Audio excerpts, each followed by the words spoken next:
예수님께서는 당신의 생애 중 마지막 유월절을 보내기 위해서 예루살렘에 오셨습니다. 예수님 날마다 예루살렘 성전에서 백성들을 가르치셨습니다. 예루살렘 성전의 제일 바깥쪽들은 이방인의 뜰로 부르는 곳입니다. 이방인들은 거기까지만 올 수 있습니다. 이방인의 뜰에서 좀 더 안쪽까지 들어가면 여인의 뜰이 나옵니다. 여인들은 이곳까지만 올 수 있었습니다. 그곳은 여인들이 모여서 교제를 나누기도 했던 곳입니다. 예수님께서는 이방인의 뜰에서 가르치시기를 마치시고 이제 여인의 뜰로 들어가셨습니다. 당시 성전에는 여인의 뜰 그 벽을 따라 적당한 간격을 두고 13개의 헌금함이 놓여 있었습니다. 하나님께 예배하러 오는 사람은 여인의 뜰에서 헌금을 드리고 난 다음 이스라엘의 뜰로 들어가는 것입니다. 예수님께서 그 여인의 뜰에 위치한 헌금함 맞은편에 서서 사람들이 어떻게 헌금하는지를 가만히 지켜보셨습니다. 오늘 예수님께서는 여러분이 헌금을 드리는 태도도 지켜보고 계십니다. 그때는 6월절 명절을 앞두고 있었기 때문에 많은 사람들이 와서 그 성전에서 헌금을 드렸습니다. 예루살렘 성전의 헌금함은 노스로 만들어져 있고 그 당시 돈은 지폐가 아니라 전부 다 은이나 청동으로 만든 동전이었기 때문에 헌금함에 헌금을 드리면 쨍그랑 소리가 납니다.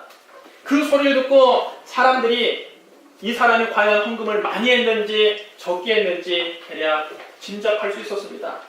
예수님께서 거기에 서서 오랫동안 지켜보니까 부자들이 와서는 사람들이 많이 있을 때 헌금함 앞에 와서 돈주머니에서 묵직한 은전을 꺼내서 일부러 큰 소리가 나도록 헌금함에 돈을 던졌습니다.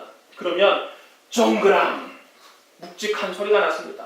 그 소리를 듣고 사람들이 와, 저 사람 헌금을 많이 드렸구나. 대단히 믿음이 좋은 사람인가 보다. 대단히 하나님 앞에 헌신한 사람인가 보다. 경이 어린 눈으로 부자를 한 번 더 쳐다보았습니다. 그러면 부자가 그 많은 사람 앞에서 자기 어깨를 쫙 펴고 의수대면서 성전에 들어갔습니다. 예수님은 부자들의 그런 의수대는 모습을 보고 고개를 가로저으셨습니다. 그러다가 예수님의 눈에 띄는 한 사람이 있었습니다. 그는 가난한 과부였습니다. 이 과부는 경제적으로 몹시 어려운 사람이었습니다. 그는 조용히 헌금함 앞에 와서 자신의 두 손을 꼭 모으고 하나님께 감사의 기도를 드렸습니다. 비록 가난하고 힘든 삶이었지만 지금까지 지켜주신 하나님 은혜에 진심으로 감사하면서 눈물을 주르륵 흘리며 감사 기도를 드렸습니다. 그리고 조용히 2렙돈의 동전을 꺼내서 헌금함에 넣었습니다. 렙돈은 유대 사회에서 통용되는 그리스 화폐로 최소 단위의 동전입니다. 오늘날 우리 한국으로 따진다면 10원짜리 동전에 해당될 것입니다. 렙돈이라는 말에는 얇다라는 뜻이 있는데 그만큼 이 동전이 얇고 가볍기 때문에 붙여진 이름입니다. 이 과부가 2렙돈을 헌금함에 넣었을 때 너무 얇은 동전이라 제대로 소리조차 나지 않았습니다. 너무 무게가 안 나가니까 소리가 안 나는 것입니다. 아무도 그 과부를 쳐다보지 않았습니다. 그러나 예수님은 가난한 과부가 자기 온 마음을 다해서 하나님께 감사드리는 그 헌금을 보시고 드디어 고개를 끄덕이셨습니다. 그리고는 제자들을 다 불러 모아놓고 말씀하십니다. 내가 참으로 너희에게 말하노니 이 가난한 과부가 다른 모든 사람보다 많이 넣었도다. 저들은 그 풍족한 중에서 헌금을 넣었거니와 이 과부는 그 가난한 중에서 자기가 가지고 있는 생활비 전부를 넣었느니라. 예수님께서 내가 참으로 너에게 말하노니 이렇게 시작되는 말씀은 굉장히 중요한 말씀입니다. 우리 신앙생활에서 굉장히 중요한 말씀입니다. 여기서 우리는 예수님께서 기쁘게 받으시는 헌금은 어떤 것인지 알 수 있습니다. 하나님이 진정으로 기쁘게 받으시는 헌금이 어떤 태도로 드리는 헌금인지 이 과부의 2렙돈을 통해서 우리는 배울 수 있습니다. 첫째로 하나님만 바라보며 헌금해야 합니다. 부자들은 일부러 사람들이 많이 모이는 시간에 와서 돈주머니에서 묵직한 은전을 꺼내서 헌금함에 던졌습니다. 될 수 있으면 그 헌금 소리가 크게 날 수 있도록 일부러 힘을 다해서 헌금을 던졌습니다. 그러면 로스로 만들어진 헌금함에서 큰 소리가 났습니다. 그 소리를 듣고 거기 있던 사람들이 이 부자를 존경 어린 눈으로 한 번씩 쳐다봅니다. 그러면 부자가 어깨에 힘을 잔뜩 주고 성전 안으로 들어갔습니다. 부자들은 자기가 많은 헌금을 한다는 것을 사람들에게 과시한 것입니다. 그들은 하나님께 헌금을 드린 것이 아니라 사람에게 보이기 위해서 헌금을 낸 것입니다. 그러나 가난한 과부는 사람들 앞에서 자기 헌금을 내세울 것이 없었습니다. 과부가 드린 두 렙돈은 너무 작고 얇은 동전이라 헌금함에 넣어도 소리조차 나지 않았습니다. 오히려 사람들이 그 헌금 액수를 알면 부끄러울 정도로 작은 돈입니다. 하지만 이 과부는 사람들을 전혀 의식하지 않고 오직 하나님만 바라보고 성전에 나온 것입니다. 그리고 하나님 은혜에 진심으로 감사하면서 자기가 가진 전부를 헌금함에 넣었습니다. 예수님이 그 모습을 보시고 감동하신 것입니다. 여러분, 오늘 우리는 어떤 마음으로 하나님께 헌금을 드립니까? 액수의 많고 적음이 문제가 아닙니다. 누구를 향해서 헌금을 드리느냐가 중요한 것입니다. 하나님만 바라보고 헌금을 드립니까? 아니면 사람을 의식하고 헌금을 드립니까? 어떤 사람은 내가 이 교회에 헌금을 많이 하니까 이 교회에서는 내가 큰 소리 좀 칠 수 있다. 어깨에 힘을 줍니다. 그리고 목사가 자기에게는 좀 더 특별 대우를 해주기를 은근히 기대합니다. 그리고 그것은 하나님께 드리는 헌금이 아닙니다. 사람에게 보이기 위한 헌금입니다. 사람을 의식하고 드리는 헌금은 하나님께서 받지 않으십니다. 우리가 드리는 헌금이 얼마가 됐든지 오직 하나님만 바라보고 드려야 합니다. 하나님께 내 마음을 담아서 헌금을 드려야 됩니다. 헌금을 드리면서 사람을 의식할 필요가 없습니다. 그래서 우리 교회는 헌금자 명단을 공개하지 않습니다. 여러분, 주보에 공간이 없어서 헌금자 명단을 안 쓰는 것이 아닙니다. 만들려면 얼마든지 만들 수 있죠. 사람에게 드러내지 않고 하나님께만 드리는 예물이 되게 하기 위해서 일부러 공개하지 않는 겁니다. 그리고 어떤 교회는 주보에 보면 헌금자 명단이 아주 빼곡하게 차 있습니다. 마치 연말 연시에 각 언론사에서 불우이웃 돕기 성금을 모금하는 것처럼 누가 얼마를 내는지까지 공개하는 것도 있습니다. 여러분, 그런 방법이 성도들로 하여금 더 많은 헌금을 하게 하는데 효과가 있을지 모릅니다. 그러나 여러분, 그것은 올바른 헌금이라고 할 수 없습니다. 여러분, 헌금은 하나님께 드리는 겁니다. 내가 드린 헌금은 하나님과 나만 알면 됐지 굳이 다른 사람에게 내가 얼마를 냈다, 내가 이 교회를 세우는데 얼만큼 공헌했다 나타낼 필요가 없는 것입니다. 여러분, 우리가 얼마를 헌금했는가는 하나님이 아시는 겁니다. 그리고 하나님께서 그 헌신을 보시고 그에 합당한 축복을 주시는 겁니다. 하나님께서 심은 대로 거두게 하십니다. 많이 심은 자는 많이 거두게 하시고 적게 심은 자는 적게 거두게 하십니다. 우리는 하나님께 헌금을 드리고 하나님께 복을 받는 겁니다. 그것을 굳이 옆에 있는 성도에게, 다른 사람에게 드러낼 이유가 전혀 없습니다. 그러므로 우리 교회는 앞으로도 누가 얼마를 헌금했는지 공개하지 않을 것입니다. 여러분, 헌금자 명단을 공개하지 않아서 헌금이 많이 모이지 않다 할지라도 비공개 원칙을 계속 지켜나갈 것입니다. 여러분, 하나님께 드리는 헌금은 오른손이 한 것을 왼손이 모르게 해야 합니다. 하나님은 우리가 자기 이름을 드러내고 자기 의를 드러내는 것을 기뻐하시지 않습니다. 예수님께서는 친히 말씀하셨습니다. 사람에게 보이려고 그들 앞에서 너희를 행하지 않도록 주의하라. 그리하지 않으면 하늘에 계신 너희 아버지께 상을 받지 못하느니라. 그러므로 구제할 때에 외식하는 자가 사람에게서 영광을 받으려고 회당과 거리에 사는 것 같이 너희 앞에 나팔을 불지 말라. 진실로 너희에게 이르노니 그들은 자기의 상을 이미 받았느니라. 너는 구제할 때에 오른손이 하는 것을 왼손이 모르게 하여 네 구제함을 은밀하게 하라. 은밀한 중에 보시는 너희 아버지께서 갚으시리라. 우리는 하나님만 바라보며 헌금을 드려야 됩니다. 은밀하게 헌금해야 됩니다. 여러분, 헌금뿐만 아닙니다. 우리의 기도도, 우리의 묵상도, 우리의 예배도, 우리의 봉사도 오직 하나님만 바라보며 드려야 되는 것입니다. 여러분, 하나님께 하는 겁니다. 교회 와서 하는 모든 활동은 하나님께 보여드리기 위해서 하는 겁니다. 사람에게 보이기 위해서 하는 것이 아닙니다. 시편 19편 14절에서 다윗은 이렇게 말했습니다. 나의 반석이시여 나의 구속자이신 여호와여, 내 입의 말과 마음의 묵상이 주님 앞에 연락되기를 원하나이다.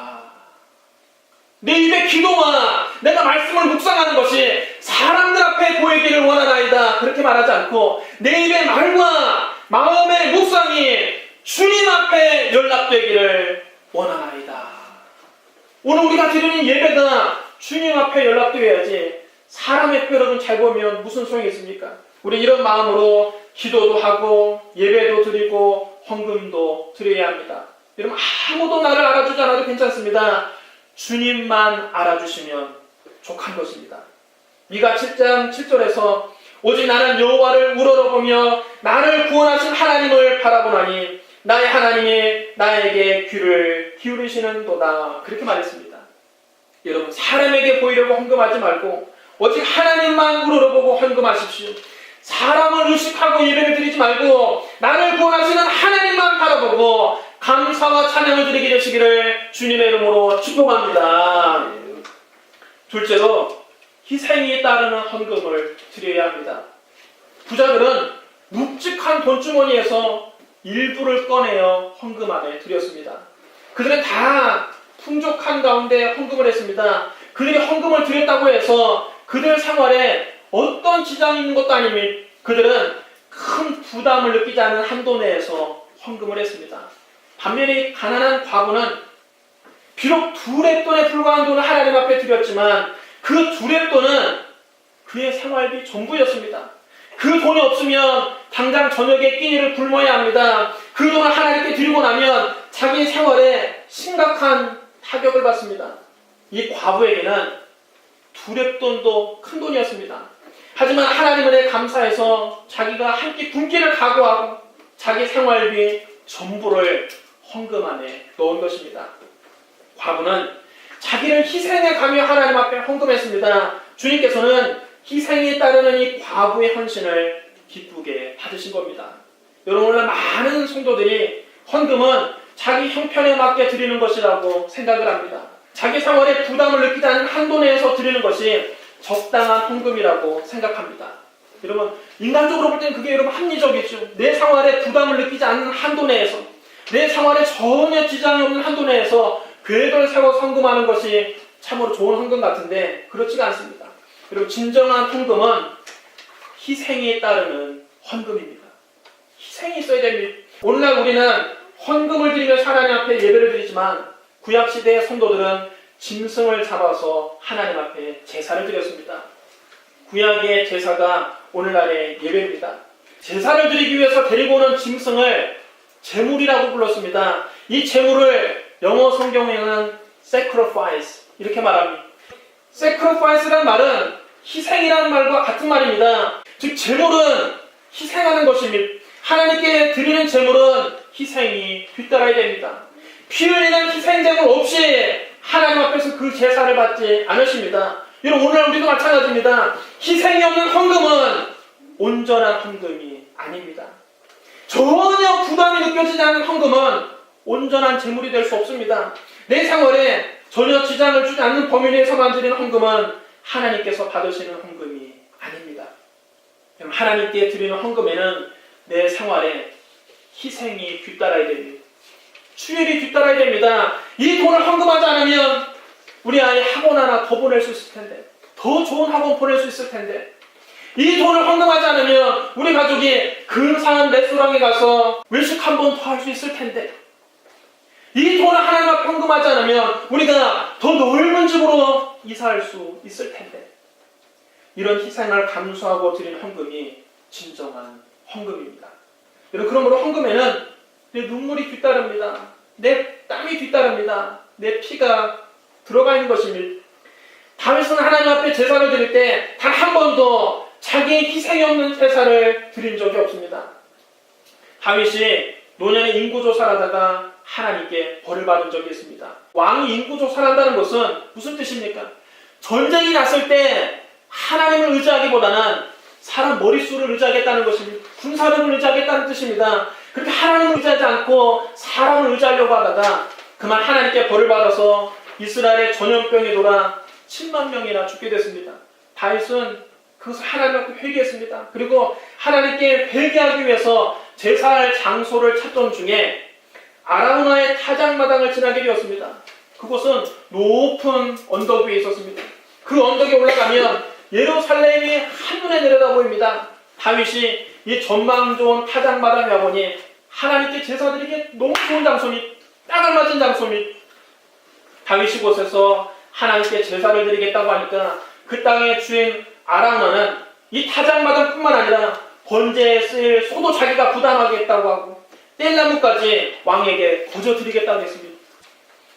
아라우나가 왕에게 이렇게 말합니다. 원하건대 내 주 왕은 좋게 여기시는 대로 취하여 드리소서. 번제에 대하여는 소가 있고 뗄나무에 대하여는 마당제라는 도구와 소의 멍에가 있나이다. 왕이여, 아라우나가 이것을 다 왕께 드리겠나이다. 아라우나는 다윗 왕에게 그 값을 받으려고 하지 않았습니다. 다윗은 얼마든지 자기 돈 한 푼 안 드리고 자기 희생 없이 자기 부담 없이 하나님 앞에 제사를 드릴 수 있었습니다. 그러나 다윗은 단호하게 그 말을 거절합니다. 그렇지 아니하다. 내가 값을 주고 너에게서 살리라. 값 없이는 내 하나님께 번제를 드리지 아니하리라. 여러분 따르시면 합니다. 값 없이는 내 하나님 여호와께 번제를 드리지 아니하리라. 다윗은 값을 지불하지 않고는 자기 희생을 치르지 않고는 하나님께 번제를 드리지 않겠다고 했습니다. 자기의 눈물과 자기의 땀과 자기 희생 없는 제사를 하나님 앞에 드리지 않겠다는 겁니다. 다윗은 왕이었음에도 불구하고 자기가 얼마든지 아라우나의 타작마당을 빼앗을 수 있음에도 불구하고 아라우나가 거저 준다고 함에도 불구하고 그 땅값과 속값을 다 치르고 난 다음 아라우나의 타작마당을 사서 그곳에서 하나님 앞에 회개하는 번제와 화목제를 드렸습니다. 하나님께서 다윗의 이 제사를 기쁘게 받으시고 이스라엘의 전염병을 그치게 하셨습니다. 여러분 하나님 앞에 예배를 드릴 때 여러분의 땀과 피와 눈물이 있는 예배를 드리십시오. 희생이 뒤따르는 제물을 드리십시오. 그럴 때 하나님께서 여러분의 예배와 헌금을 기쁘게 받으시고 여러분의 몸에서 질병을 제하여 주실 것입니다. 오늘 이런 기적을 참하게 되시기를 예수님 이름으로 축복합니다. 신약시대에도 하나님을 기쁘시게 하는 예배는 희생이 뒤따르는 헌금이었습니다. 사도 바울은 마게도냐 교회 성도들의 헌금을 받고 그들의 헌신에 크게 감동해서 이렇게 편지합니다. 형제들아, 하나님께서 마게도냐 교회들에게 주신 은혜를 우리가 너희에게 알리노니 환난의 많은 시련 가운데서 그들의 넘치는 기쁨과 극심한 가난이 그들의 풍성한 연보를 넘치도록 하게 하였느니라. 내가 질문하노니 그들이 힘대로 할 뿐 아니라 힘에 지나도록 자원하여 이 은혜와 성도 섬기는 일에 참여함에 대하여 우리에게 간절히 구하니 우리가 바라던 것뿐만 아니라 그들이 먼저 자신을 주께 드리고 또 하나님의 뜻을 따라 우리에게 주었도다. 여러분 여기 보십시오. 마게도냐 성도들이 언제 하나님 앞에 헌금을 드렸습니까? 모든 것이 풍족하고 넉넉할 때 헌금을 드린 것이 아닙니다. 환난의 많은 시련 가운데서 그들은 하나님 앞에 헌금을 드렸습니다. 그들의 극심한 가난이 오히려 풍성한 연보를 넘치게 했다고 했습니다. 여러분 이것이 진정한 헌금의 정신입니다. 헌금에 여러분 자기 희생이 들어가야 됩니다. 자기 눈물이 들어가야 됩니다. 자기의 피가 들어가야 됩니다. 헌금은 환난 당할 때도 하나님 앞에 드리는 것입니다. 가난할 때에도 하나님 앞에 드리는 것입니다. 마게도냐 성도들이 자기들의 형편에 맞게 헌금을 계산해서 드렸습니까? 아니면 힘에 지나도록 헌금을 드렸습니까? 성경에 보면 그들은 힘에 지나도록 하나님 앞에 드렸다고 했습니다. 헌금은 내 형편에 맞게 부담 없이 드리는 것이 아닙니다. 내 형편에 지나도록 드리는 것입니다. 부담이 느껴지도록 드리는 것입니다. 희생을 감수하면서 드리는 것이 진정한 헌금입니다. 그럼 마게도냐 성도들이 억지로 하나님 앞에 드렸나요? 자원해서 드렸나요? 그들은 자원하여 하나님 앞에 드렸습니다. 사도 바울이 시켜서 너희들 헌금해야 된다, 헌금해야 하나님께 복 받는다 시켜서 드린 것 아니면 자원해서 하나님 앞에 드린 것입니다. 여기 보면 헌금의 온전한 정신은 환난의 많은 시련 가운데서 극심한 가난 중에서 힘에 지나도록 풍성한 연보를 자원해서 하나님 앞에 드린 것입니다. 바로 이것이 여러분 진정한 헌금입니다. 풍족한 중에 내 생활에 전혀 부담이 느껴지지 않는 범위 내에서 드리는 것은 부자의 헌금입니다. 예수님은 그런 헌금을 기뻐하지 않으셨습니다. 가난하고 어려운 가운데서 내 생활을 희생하고 드리는 헌금은 과부의 두렙돈입니다. 주님은 과부의 그 눈물 젖은 두렙돈을 귀하게 여기셨습니다. 오늘 여러분 눈물과 희생이 있는 헌금을 하나님 앞에 드리게 되시기를 주님의 이름으로 축복합니다. 셋째로 삶의 전부를 드리는 헌신을 해야 합니다. 왜 예수님께서 부자의 헌금보다 과부의 두렙돈을 더 귀하게 여기셨습니까? 부자의 헌금이 과부의 헌금보다 액수로는 훨씬 더 클 것입니다. 비교조차 안 될 것입니다. 그러나 예수님은 이 과부가 다른 모든 사람보다 많은 헌금을 하나님 앞에 드렸다고 칭찬하셨습니다. 왜 그랬을까요? 예수님이 그 당시 돈의 가치를 잘 모르셨습니까? 수학을 못하셨습니까? 계산을 못해서 그런 것입니까? 그런 것이 아닙니다. 부자들은 풍족한 가운데 일부를 떼어내서 하나님 앞에 드렸지만 이 과부는 가난한 중에 자기 생활비 전부를 하나님 앞에 드렸기 때문입니다. 예수님이 말씀하십니다. 이 과부는 가난한 중에서 자기가 가지고 있는 생활비 전부를 넣었느니라. 전부를 넣었다는 것이 중요합니다. 두렙돈이 있는 사람에게는 보잘것없는 돈이지만 이 과부에게는 자기 수중에 가지고 있는 돈 전부입니다. 과부는 자기의 전부를 하나님 앞에 드린 것입니다. 하나님은 우리가 전부를 드려서 헌신하기를 원하십니다. 그 금액이 크든지 작든지 우리 삶의 전부를 드려 주님 앞에 헌신할 때 기쁘게 받으시고 놀라운 기적을 베풀어 주시는 것입니다. 이런 구약시대 아합 왕 시절에 이스라엘이 하나님 앞에 범죄했습니다. 아합 왕과 온 이스라엘이 하나님을 떠나서 바알신을 섬겼습니다. 하나님께서 진노하셔서 3년 6개월 동안 이스라엘에 비를 내리지 않으셨습니다. 수많은 사람들이 굶어 죽고 온 나라가 피폐해졌습니다. 사르밧 지역의 한 과부 역시 이제는 굶어 죽게 됐습니다. 남아있는 밀가루 한 움큼과 기름병에 기름 한 방울밖에 안 남았습니다. 마지막으로 그곳으로 떡을 구워서 아들과 나눠 먹고 이제 죽으려고 땔감으로 쓸 나뭇가지를 줍고 있었습니다. 그때 엘리야가 불쑥이 과부 앞에 나타납니다. 엘리야는 과문 동안에 어디 있었습니까? 그리 시냇가에 숨어 있었습니다. 하나님께서 매일 그에게 까마귀들을 보내셔서 떡과 고기를 먹이시고 그리 시냇가의 시원한 물을 마시게 하셨습니다. 가뭄 동안에도 엘리야는 한 귀도 굶지 않고 다 잘 먹고 있었기 때문에 얼굴에 윤기가 번지르르 흐르고 몸이 건장합니다. 반면에 이 사르밧 과부는 못 먹어서 얼굴이 시커멓게 말랐고 몸도 뼈밖에 안 남았습니다. 그 아들은 영양실조로 눈이 퀭하고 배가 남산만하게 부어올랐습니다. 파리들이 와서 이 아들의 얼굴에 앉아서 얼굴을 뜯어먹는데 아이가 못 먹어서 힘이 없으니까 파리를 쫓아낼 힘도 없는 것입니다. 그저 눈만 껌뻑하고 있습니다. 그런데 혈색이 좋은 엘리야가 갑자기 나타나서 사르밧 과부에게 말합니다. 청하건대 그릇에 물을 조금 가져다가 내가 마시게 하라. 여러분, 지금 때가 어느 때라고 물을 한 그릇 내놓으라고 합니까? 여러분, 물이 풍부할 때는 물 한 잔 달라는 것은 아무것도 아닌 일이지만 그때는 3년 6개월 동안이나 비가 오지 않은 때입니다. 3년 6개월 동안 가뭄이 들어서 물값이 금값입니다. 그래도 하나님의 종이 달라고 하니까 이 마음 쓰고 온 사르밧 과부가 순종하는 마음으로 그 귀한 물을 가지려고 부엌으로 들어갑니다.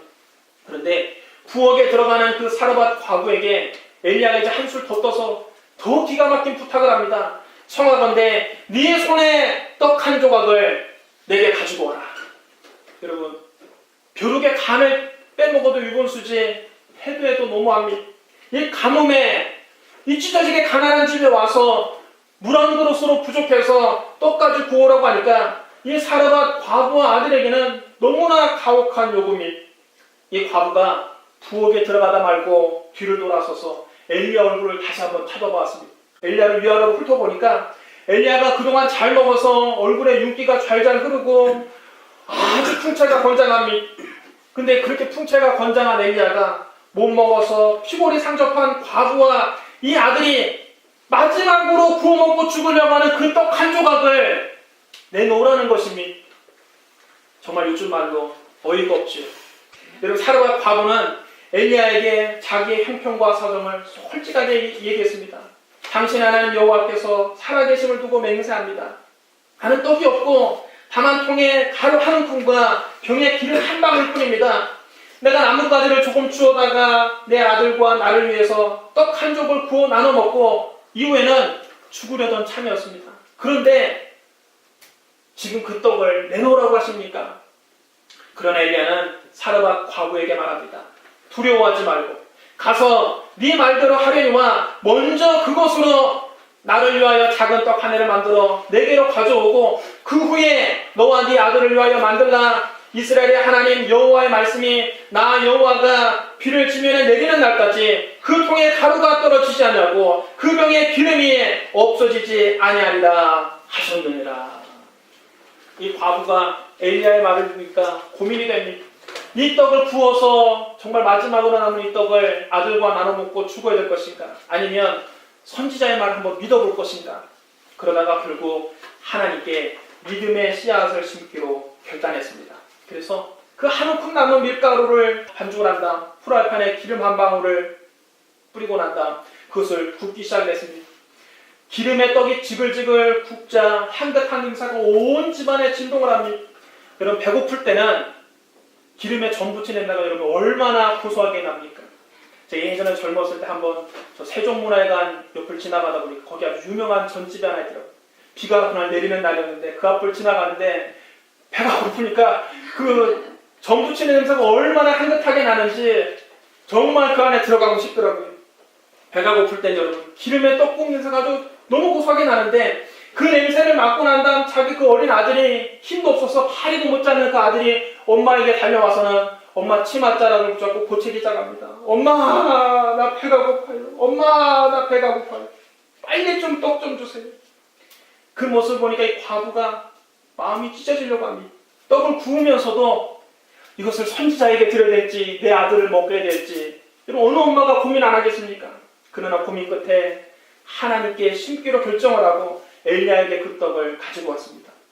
그러자 엘리야가 물 한 모금을 딱 마시고 목을 축이더니만 그 떡을 먹기 시작을 합니다. 이 과부가 생각할 때는 이 하나님의 종이 나는 안 주더라도 내 어린 자식에게는 떡을 좀 나눠주겠지. 반을 뚝 잘라서 내 아들을 먹이겠지. 그런데 엘리야가 야속하게도 그것을 이 과부와 어린 아들에게 조금도 나눠주지 않고 자기 혼자 깨끗이 먹어치웠습니다. 그리고 해도 너무하지 않습니까? 목사인 내가 봐도 해도 너무합니다. 아무리 하나님의 종이라도 그렇지 자기는 잘 먹어서 한 끼도 굶은 적이 없는 사람이 이 어려운 가정에 와서 어린 자식에게는 좀 나눠줘야 될 것 아닙니까? 내가 사실은 당신의 믿음을 시험해 보려고 그런 겁니다. 내가 먹은 걸로 할 테니까 이 떡은 아들에게 주시죠. 그래 여러분 맞지 않겠습니까? 그런데 엘리야는 그런 거 없이 아예 떡을 한 조각도 남기지 않고 자기가 깨끗이 먹어치웠습니다. 그런데 여러분 놀랍게도 그때부터 이 가정에 하나님의 기적이 일어납니다. 그때부터 시작해서 가뭄이 끝날 때까지 이 가정의 밀가루통에 밀가루가 떨어지지 않고 기름병에 기름이 없어지지 않았습니다.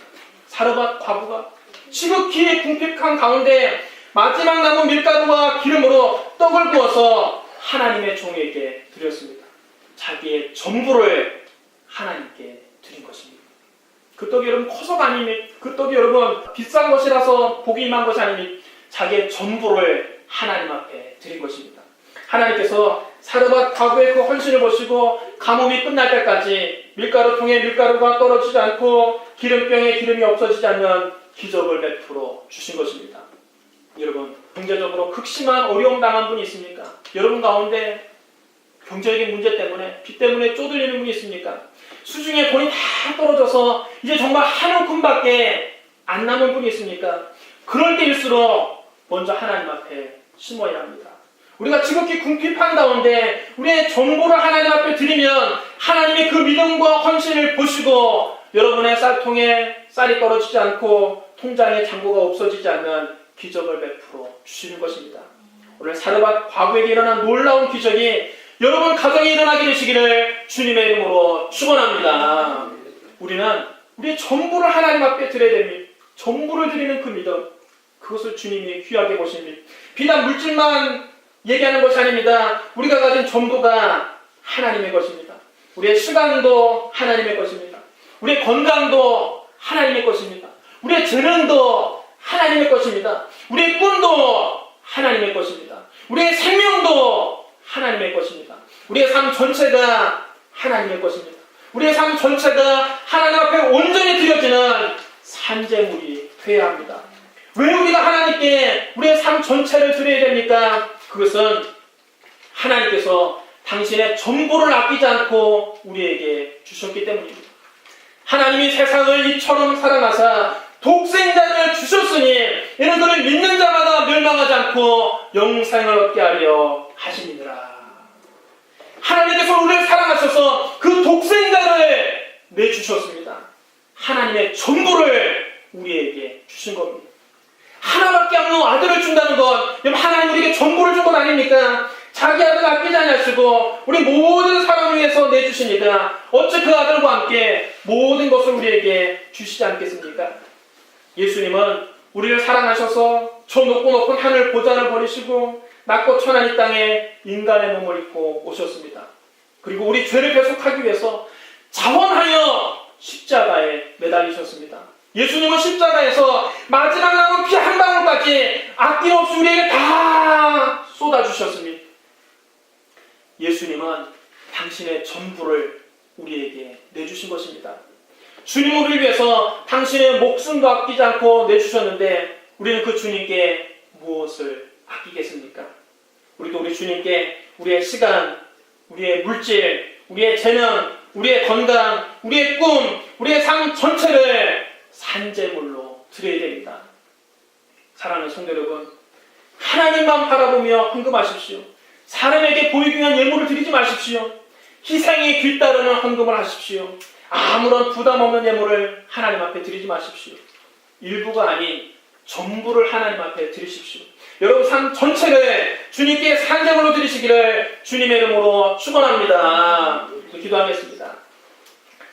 사랑과 은혜가 풍성하신 하나님 아버지, 부자들의 그 많은 헌금보다 가난한 과부가 된 두렵돈을 귀하게 여기신 예수님, 오늘 우리가 그 가난한 과부의 마음으로 주님 앞에 나왔습니다. 하나님만 바라보며 예배를 드립니다. 하나님만 바라보며 예물을 드립니다. 우리 삶을 희생하며 주님 앞에 드립니다. 나의 가진 전부를 주님 앞에 드리기를 원합니다. 주여 우리의 삶을 하나님이 기뻐하시는 산재물로 받아 주시옵소서. 우리의 삶이 하나님께 드려지는 예배가 되게 하여 주시옵소서. 예수님 이름으로 감사하며 기도드리옵나이다. 아멘.